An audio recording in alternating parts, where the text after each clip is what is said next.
존경하는 시니어 여러분 안녕하세요. 유익한 건강취미 생활 정보를 전해드리는 행복하고 건강한 시니어 TV, 행건TV. 여러분의 행복 건강 도우미 도행건입니다. 오늘은 요즘 많은 분들이 관심을 가지고 있는 통풍에 대해 영상을 정성껏 준비했습니다. 여러분, 밤에 잠자다가 발가락이 찢어질 듯 아파서 깬 적 있으십니까? 그 통증, 단순한 근육통이 아니라 평생 따라다닐 수 있는 병의 시작일 수 있습니다. 요즘 술을 줄였는데도, 고기를 많이 안 먹는데도 왜 갑자기 통풍이 생기는 걸까요? 지금 말씀드릴 통풍, 단순히 관절이 아픈 병이 아닙니다. 신장, 심장까지 무너뜨릴 수 있는 위험한 신호입니다. 오늘 영상을 끝까지 보시면 통풍을 악화시키는 음식과 반대로 요산을 빠르게 낮추는 핵심 식단, 그리고 병원비를 아끼는 검사 팁까지 모두 알려드리겠습니다. 영상 마지막에는 시니어 분들께 통풍 퇴치를 위한 핵꿀팁과 비용 절감 팁도 전해드릴 테니 끝까지 시청 부탁드립니다. 아직 구독과 좋아요를 눌러주지 않으셨다면 지금 영상 바로 밑에 구독과 좋아요를 꾹 눌러주세요. 여러분들께 정말 도움이 되는 보물 같은 영상으로 보답해드리겠습니다. 구독하시면 시니어 건강 영상을 정기적으로 편하게 받아보실 수 있습니다. 소중한 분들께도 널리 공유 부탁드립니다. 자, 그럼 시작하겠습니다. 여러분, 통풍은 단순히 발가락이 아픈 병이 아닙니다. 몸속에 유리조각 같은 결정이 쌓이고 있는 상태, 즉 혈액 속에 쌓인 요산이 관절에 쌓이면서 관절을 스스로 공격하게 만드는 병입니다. 서울대학교 병원 류마티스내과 자료에 따르면 통풍은 요산 결정이 관절과 조직에 침착되어 급성 염증을 유발하는 대사질환으로 정의되고 있습니다. 그런데 더 무서운 점은 따로 있습니다. 처음에는 아무 증상도 없다가 어느 날 갑자기 참을 수 없는 통증으로 시작된다는 점입니다. 특히 밤에 자다가 엄지발가락이 불에 타는 듯 아프면서 이불만 스쳐도 비명을 지를 정도의 통증이 나타납니다. 그래서 통풍을 바람만 스쳐도 아픈 병이라고 부르는 것입니다. 하지만 여기서 끝이 아닙니다. 연세대학교 의과대학 연구에 따르면 통풍 환자의 상당수는 고혈압, 당뇨, 심혈관 질환과 함께 나타나는 경우가 많고 요산 수치가 높을수록 심장 질환 위험도 함께 증가하는 것으로 보고되고 있습니다. 즉, 통풍은 단순한 관절 질환이 아니라 전신대사 질환의 경고 신호라고 보셔야 합니다. 더 중요한 사실 하나 말씀드리겠습니다. 통풍은 한번 시작되면 자연적으로 완전히 사라지는 병이 아닙니다. 처음 한번 통증이 지나가면 괜찮아졌네 하고 방치하시는데 그 사이에도 요산은 계속 쌓이고 결국 더 자주, 더 심하게 재발하게 됩니다. 그래서 통풍은 초기에 관리하는 사람과 방치하는 사람의 차이가 완전히 다른 인생을 만든다고 할 수 있습니다. 앞에서 말씀드린 것처럼 통풍은 조용히 시작되지만 결코 가볍게 끝나는 병이 아닙니다. 그렇다면 도대체 왜 이런 병이 생기는 걸까요? 그리고 우리가 매일 먹는 음식 중에서 통풍을 만드는 진짜 원인은 무엇일까요?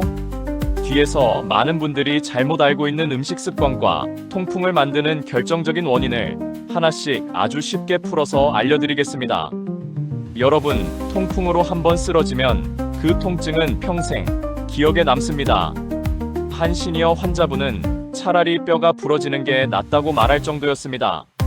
그렇다면 왜 이런 끔찍한 통증이 생기는 걸까요? 첫째, 가장 큰 원인은 바로 요산이 몸에 쌓이는 것입니다.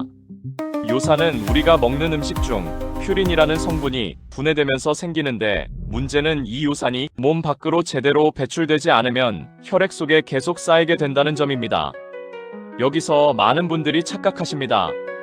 고기만 줄이면 괜찮다 이렇게 생각하시는데 이건 절반만 맞는 이야기입니다. 서울대학교 병원 영양팀에서는 통풍은 단순히 고기 섭취보다 요산 배출 능력과 생활 습관이 더 중요하다고 강조합니다. 즉, 먹는 것보다 배출이 안 되는 몸 상태가 더 문제입니다. 그래서 예방법도 달라져야 합니다. 아침에 일어나시면 물 한 컵이 아니라 2컵을 나누어 천천히 마셔보십시오. 이 작은 습관 하나가 밤새 농축된 요산을 희석시키고 배출을 도와주는 첫 번째 신호가 됩니다. 둘째, 술, 특히 맥주와 소주는 통풍의 가장 강력한 촉발 요인입니다. 하버드 의과대학 연구팀에서는 맥주 섭취가 요산 수치를 급격히 올린다고 발표했습니다. 특히 맥주는 퓨린 자체도 많고 요산 배출까지 방해하기 때문에 통풍 환자에게는 이중 타격이 됩니다. 그래서 단순히 조금 줄이자가 아니라 통증 경험이 있다면 최소한 한동안은 완전히 끊는 것이 중요합니다. 셋째, 의외로 많은 분들이 놓치는 원인이 있습니다. 바로 물 부족과 탈수 상태입니다. 물을 많이 마시면 화장실을 자주 가서 불편하다, 이렇게 생각하시는데 이 습관이 오히려 통풍을 부르는 원인이 됩니다. 연세대학교 의과대학 연구에서는 수분 섭취가 부족할수록 요산 농도가 상승하는 경향이 있다고 보고하고 있습니다. 그래서 낮 동안에는 한 번에 많이 마시기보다 1시간에 한두 모금씩 나눠서 마시는 것이 훨씬 효과적입니다. 넷째, 잘못된 습관 하나를 꼭 짚고 넘어가겠습니다. 건강을 위해 단백질을 많이 드셔야죠. 이 말만 믿고 고기, 내장, 육수 위주 식사를 계속하시는 경우입니다. 하지만 통풍에서는 이 습관이 오히려 독이 될 수 있습니다. 특히 곰탕, 육수, 내장류는 퓨린 함량이 매우 높아서 요산을 급격히 증가시키는 음식입니다. 그래서 선택이 필요합니다. 오늘부터 실천할 수 있는 방법으로 3가지 중 하나만 골라보십시오. 첫째, 국물 요리는 건더기 위주로 드시고 국물은 절반 이하로 줄이기. 둘째, 고기를 드실 때는 한 끼에 드시는 고기 양을 손바닥 크기 한 장 정도로 제한하고 채소를 먼저 드신 뒤 고기를 드시는 순서로 바꿔보십시오. 셋째, 저녁 식사 후 물 한 컵을 추가로 마시는 습관 만들기. 이 중 하나만 실천하셔도 요산 수치를 낮추는데 분명한 도움이 됩니다. 마지막으로 중요한 포인트입니다. 한의학에서도 통풍은 습열이 쌓여 관절을 막는 상태로 보는데 대한한의사협회 자문 한의사 김영진 원장은 이렇게 말합니다. 통풍은 단순히 음식 문제가 아니라 몸의 순환과 배출 기능이 무너진 결과입니다. 즉, 몸이 배출하지 못하면 어떤 음식도 독이 될 수 있다는 것입니다. 앞에서 말씀드린 것처럼 통풍은 단순히 먹는 것 하나 줄인다고 해결되는 병이 아닙니다. 몸의 배출, 수분, 식습관, 이 3가지를 함께 바꿔야 비로소 통풍을 잡을 수 있습니다. 그렇다면 이미 통풍이 시작된 분들은 어떤 신호로 알아차릴 수 있을까요? 뒤에서 통풍을 초기에 알아차릴 수 있는 결정적인 증상과 자가 체크 방법을 아주 쉽게 알려드리겠습니다. 여러분, 통풍은 검사보다 먼저 몸이 비명을 지르며 신호를 보냅니다. 그런데 많은 분들이 그 신호를 잠깐 삐끗했나 보다 하고 넘기십니다. 가장 대표적인 증상은 역시 갑자기 시작되는 극심한 관절 통증입니다. 특히 새벽이나 밤에 시작되는 경우가 많고 자다가 깰 정도로 아프며 이불끝만 스쳐도 견디기 어려울 만큼 예민해집니다. 가장 흔한 부위는 엄지발가락이지만 발등, 발목, 무릎, 발 뒤꿈치, 때로는 손가락과 손목에도 생길 수 있습니다. 즉, 통풍은 꼭 엄지발가락에만 오는 병이 아닙니다.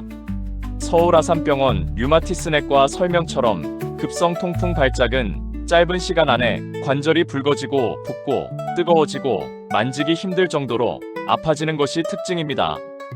여기서 중요한 포인트가 있습니다. 보통 관절염은 서서히 아픈 경우가 많은데 통풍은 멀쩡하다가도 갑자기 폭발하듯 아프다는 점이 다릅니다. 바로 이 차이를 기억하셔야 합니다. 둘째, 통증이 며칠 지나 사라졌다고 안심하시면 안 됩니다. 통풍은 발작이 지나가면 거짓말처럼 괜찮아지는 경우가 많습니다. 그래서 다 나았네 하고 넘기기 쉽습니다.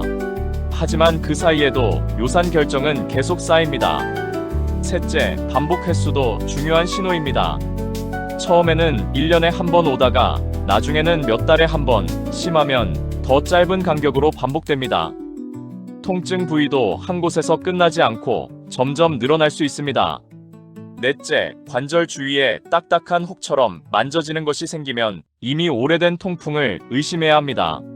이것을 통풍 결절이라고 하는데 귀 바깥쪽, 손가락 마디, 팔꿈치 주변, 발가락 주변에 생길 수 있습니다.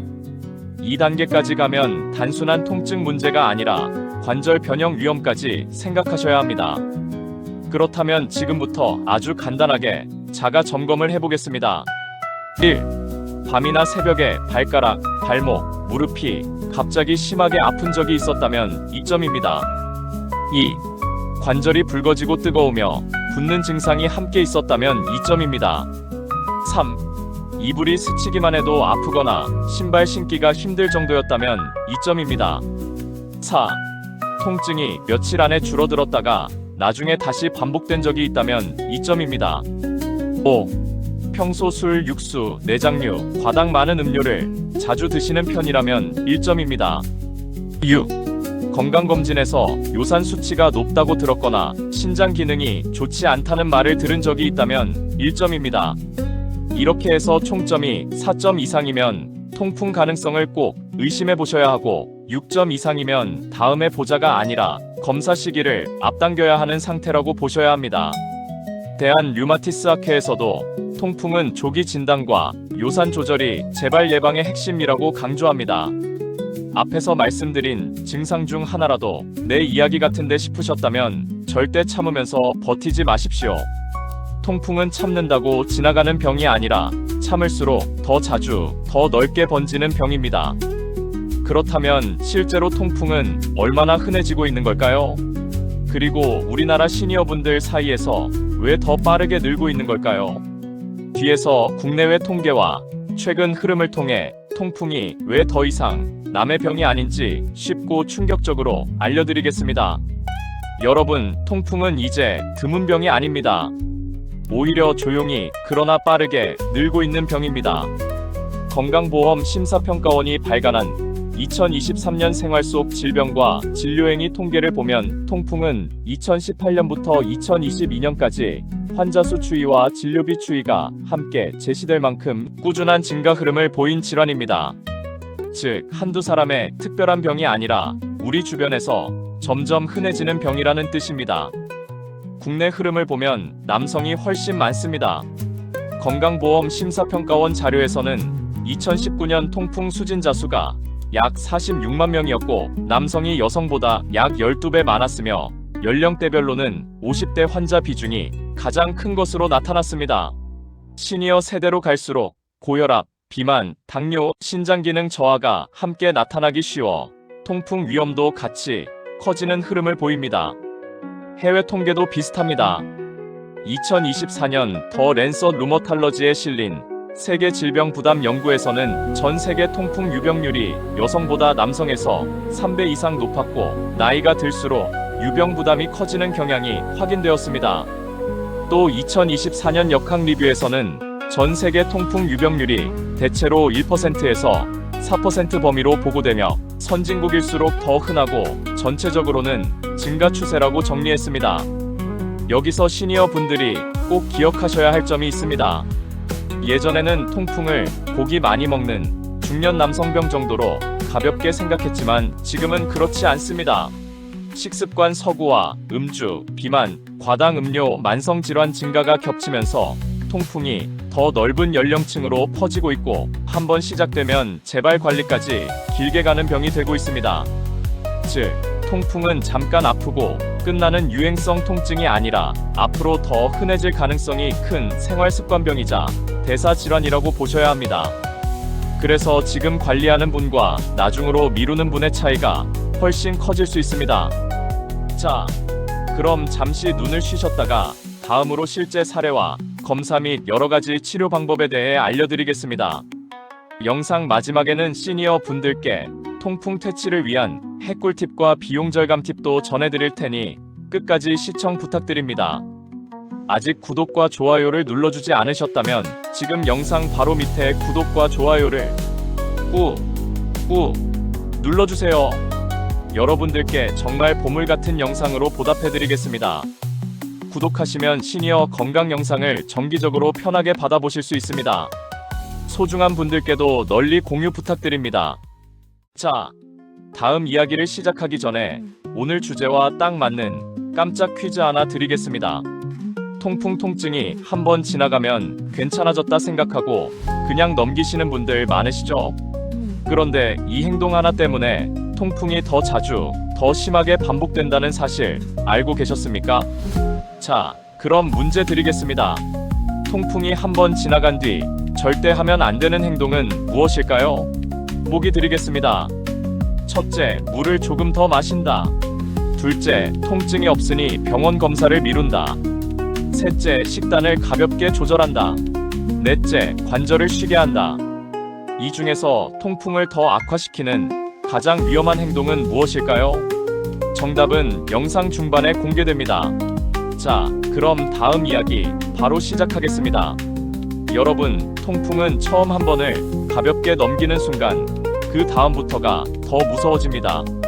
실제로 60대 후반의 한 시니어 남성분은 어느 날 새벽 오른쪽 엄지발가락이 칼로 베이는 것처럼 아팠다고 합니다. 발이 붓고 빨개졌지만 며칠 지나면 낫겠지 하고 파스만 붙이고 버티셨습니다. 바로 그때 많은 분들이 속습니다. 정말 별일 아니었구나, 이렇게 생각해버리는 것입니다. 하지만 그 뒤가 문제였습니다. 그분은 예전처럼 국물 많은 식사도 계속 드시고 주말마다 술자리도 끊지 못했습니다. 물도 적게 드셨고 병원 검사는 계속 미루셨습니다. 그러다 몇 달 뒤, 이번에는 발목이 퉁퉁 붓고 걷지도 못할 만큼 심한 통증이 왔습니다. 결국 응급실을 찾았고 검사에서 요산 수치가 높고 신장 기능도 이미 좋지 않다는 말을 들었습니다. 더 안타까운 것은 그 전부터 건강검진에서 요산이 높다는 말을 들은 적이 있었는데도 별다른 증상이 없다는 이유로 그냥 넘기셨다는 점입니다. 그분이 가장 후회한 말은 이것이었습니다. 처음 그날 바로 검사만 받았어도 이렇게까지는 안 왔을 텐데요. 여러분, 통풍은 참는다고 사라지는 병이 아닙니다. 처음 통증이 잦아들었다는 것은 끝났다는 뜻이 아니라 더 큰 발작을 준비하는 조용한 시간일 수 있습니다. 앞에서 말씀드린 증상이 있었는데도 좀 쉬면 괜찮겠지, 음식만 조금 줄이면 되겠지, 이렇게 넘기신다면 나중에는 관절만이 아니라 신장, 혈관, 일상생활까지 흔들릴 수 있습니다. 가볍게 넘겼다가 더 큰 병으로 이어지는 질환, 그 대표적인 예가 바로 통풍입니다. 그렇다면 이렇게 놓치지 않으려면 어떤 치료와 검사를 받아야 하고 또 음식 외에 도움되는 방법은 무엇이 있을까요? 다음에서는 앞에서 다 말씀드리지 못한 비약물적 관리 방법과 민간요법을 중복 없이 깔끔하게 알려드리겠습니다. 여러분, 통풍은 약만으로 잡는 병이 아닙니다. 약을 드셔도 생활관리에 빈틈이 남아있으면 요산은 다시 틈을 타고 올라옵니다. 다만 여기서 꼭 말씀드리겠습니다. 앞에서 이미 물 섭취, 술 조절, 국물 줄이기, 고기 양 조절 같은 기본 생활 습관은 말씀드렸으니 여기서는 반복하지 않고 통풍에 조금 더 특화된 비약물적 관리와 민간요법만 짚어드리겠습니다. 첫째, 가장 현실적인 음식 관리법은 완전히 끊는 방식보다 통풍이 잘 올라오는 조합을 끊는 방식입니다. 예를 들어 내장류, 진한 육수, 술자리가 한 번에 겹치는 날이 가장 위험합니다. 즉, 한 가지 음식보다 나쁜 음식이 한 끼에 겹치는 조합이 더 무섭습니다. 그래서 외식하실 때는 메뉴 하나보다 국물, 안주, 술의 조합을 먼저 보셔야 합니다. 둘째, 체리, 저지방 유제품, 커피 같은 식품은 통풍 관리에 도움이 될 수 있다는 연구가 계속 보고되고 있습니다.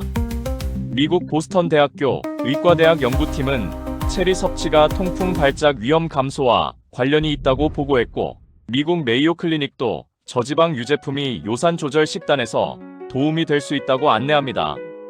다만 이것은 어디까지나 보조 전략입니다.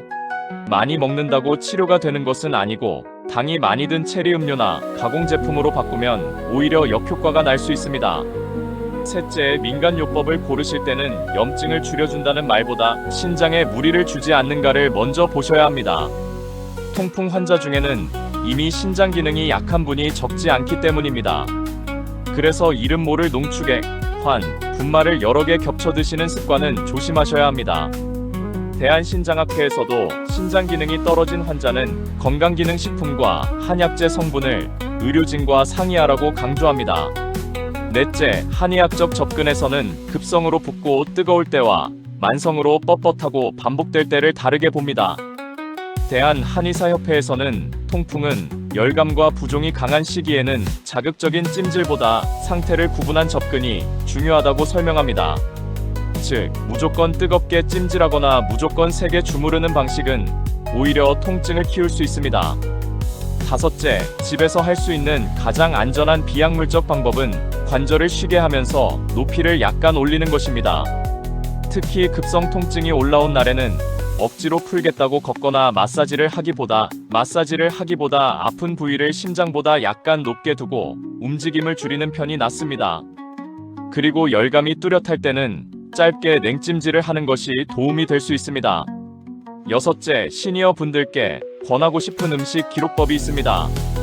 거창한 식단 일기가 아니라 통증이 있던 날, 전날 저녁 메뉴만 적어두는 것입니다. 3번만 적어보셔도 내 몸에서 유독 잘 맞지 않는 음식 조합이 보이기 시작합니다. 이것은 생각보다 강력합니다. 남들이 나쁘다는 음식보다 내 몸이 바로 반응하는 음식을 찾는 것이 핵심이기 때문입니다. 결국 통풍 관리에서 민간요법은 주인공이 아니라 조연입니다. 도움이 될 수는 있지만 검사와 치료를 대신할 수는 없습니다. 그렇다면 병원에서는 어떤 검사를 하고 어떤 치료를 받게 되며 빠르게 치료해서 좋아진 분들은 어떻게 일상을 되찾았을까요? 다음에서 성공 사례와 함께 검사, 치료, 비용 절감 팁, 복지 서비스까지 한 번에 정리해드리겠습니다. 여러분, 통풍은 아플 때 진통제만 먹고 버티는 병이 아닙니다. 검사를 정확히 받고 급한 불을 끄는 치료와 재발을 막는 치료를 나눠서 접근해야 합니다. 첫째, 검사는 생각보다 복잡하지 않습니다. 서울 아산병원은 통풍 진단에서 의사의 진찰 뒤 혈액 검사로 요산을 보고 가장 정확한 방법으로는 관절액을 뽑아 요산 결정을 현미경으로 확인한다고 설명합니다. 또 필요하면 X선, 초음파, 이중에너지 CT를 보조적으로 사용할 수 있다고 안내합니다. 즉, 혈액 검사만으로 끝나는 것이 아니라 증상과 관절 상태를 함께 보는 병입니다. 둘째, 치료는 급성기와 장기 관리가 다릅니다. 미국 류마티스 학회는 급성 통풍 발작 치료로 코리친과 비스테로이드성 소염 진통제, 그리고 스테로이드를 주요 선택지로 제시하고 요산을 장기적으로 낮추는 치료는 혈중 요산 목표를 6mg/dL 미만으로 맞추는 방식으로 권고합니다. 대표적인 약은 알로프리놀과 페북소스타트입니다. 요산 강화제를 이미 복용 중이신 분들은 통풍 급성 발작이 왔다고 해서 약을 임의로 끊지 마시고 반드시 담당의와 상의하셔야 합니다. 셋째, 성공 사례를 보겠습니다. 70대 한 시니어 여성분은 처음에는 발목 통증을 삐끗한 것으로만 여겼지만 두 번째 발작 때 바로 류마티스 내과를 찾아 혈액 검사와 영상 검사를 받았습니다. 그리고 초기에 약을 조절하면서 식사 기록까지 함께 병행했습니다. 그 결과 몇 달 뒤에는 밤에 깨는 발작이 사라졌고 외출과 장보기를 다시 편하게 하게 되었습니다. 이분의 핵심은 특별한 민간 비법이 아니라 빨리 검사받고 약을 제때 시작하고 중간에 임의로 끊지 않은 것이었습니다.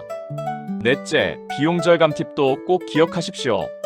최근 건강검진 결과지에 있는 요산과 크레아티닌, 그리고 간 수치 자료를 진료 때 가져가시면 중복 검사를 줄이는 데 도움이 될 수 있습니다. 또 약은 발작 때만 타먹는 방식보다 정기 추적 진료로 조절하는 편이 응급실 방문과 재발 비용을 줄이는 데 훨씬 유리합니다. 다섯째, 정부 지원도 챙기셔야 합니다. 국민건강보험의 본인부담 상한제는 1년 동안 낸 건강보험 본인 부담금이 소득 수준별 상한을 넘으면 초과분을 돌려주는 제도입니다. 또 재난적 의료비 지원 사업은 소득과 의료비 부담 기준을 충족하면 입원과 외래를 합쳐 최대 180일까지 연간 2천만 원 한도 안에서 본인 부담 상한제 적용을 받지 않는 본인 부담금의 50%를 지원합니다. 즉, 통풍 자체가 산정 특례 대상은 아니더라도 합병증이나 큰 의료비 부담이 생겼을 때는 꼭 국민건강보험공단과 병원 사회사업팀에 문의해 보셔야 합니다. 결국 통풍 치료의 승부는 통증이 왔을 때만 버티느냐 아니면 재발을 막는 관리까지 이어가느냐에서 갈립니다. 이제 마지막으로 통풍 환자분들이 가장 궁금해하시는 핵심 요약과 당장 실천할 수 있는 핵꿀팁을 정리해드리겠습니다. 여러분, 통풍은 한 번의 통증으로 끝나는 병이 아니라 평생 관리해야 하는 병입니다. 오늘 내용 핵심을 꼭 기억해 주십시오. 첫째, 통풍은 요산이 쌓여 관절을 공격하는 병이고 단순한 관절 통증이 아니라 신장과 심혈관까지 영향을 주는 전신 질환입니다. 둘째, 통풍은 한번 지나갔다고 끝난 것이 아니라 보이지 않는 곳에서 계속 진행되고 재발할수록 더 자주, 더 심하게 나타납니다. 셋째, 음식은 단순히 하나를 줄이는 것이 아니라 조합과 습관이 더 중요합니다. 특히 술, 국물, 내장류가 겹치는 식사가 가장 위험합니다. 넷째, 통풍은 참는 병이 아니라 조기에 검사하고 꾸준히 관리해야 하는 병입니다. 여기서 가장 중요한 핵꿀팁을 드리겠습니다. 많은 분들이 물을 많이 마셔야 한다는 것은 알고 계시지만 실제로는 언제 어떻게 마시느냐를 모르십니다. 핵꿀팁 하나. 식사 30분 전에 물 한 컵을 미리 마시는 습관을 만들어 보십시오. 이 방법은 식사량을 자연스럽게 줄이고 요산 농도가 급격히 올라가는 것을 완화하는 데 도움이 됩니다. 실천 방법은 아주 간단합니다. 하루 3번 식사 전에 종이컵 기준 한 컵씩만 드시면 됩니다. 즉, 하루 총 3컵이면 충분합니다. 이건 누구나 지금 당장 시작할 수 있고 시간도 거의 들지 않지만 효과는 분명한 방법입니다. 반대로 꼭 피해야 할 것 하나 말씀드리겠습니다. 유독 통풍의 나쁜 습관은 통증이 없을 때 방심하는 것입니다. 통증이 없다고 약을 끊고 식습관을 원래대로 돌리는 순간 요산은 다시 쌓이기 시작합니다. 이 습관 하나가 통풍을 반복시키는 가장 큰 원인입니다. 그래서 오늘부터 실천할 최소 목표를 드리겠습니다.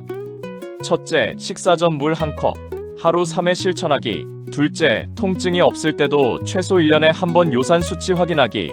이 두 가지만 지키셔도 통풍 재발 위험을 크게 낮출 수 있습니다. 앞에서 말씀드린 내용 중 하나라도 내 이야기 같다고 느끼셨다면 오늘부터 단 하나라도 실천해 보십시오. 작은 변화 하나가 통증 없는 일상을 다시 만들어 드립니다. 지금까지 행복하고 건강한 시니어 TV, 행건 TV. 여러분의 행복 건강 도우미 도행건이었습니다. 혹시 잊으셨다면 지금 영상 바로 밑에 구독과 좋아요를 꾹 눌러주세요. 정말 보물 같은 영상으로 다시 찾아뵙겠습니다. 구독하시면 시니어 건강 영상을 정기적으로 편하게 받아보실 수 있습니다. 소중한 분들께도 널리 공유 부탁드립니다. 끝까지 시청해주셔서 감사합니다. 모두 건강하고 행복하세요.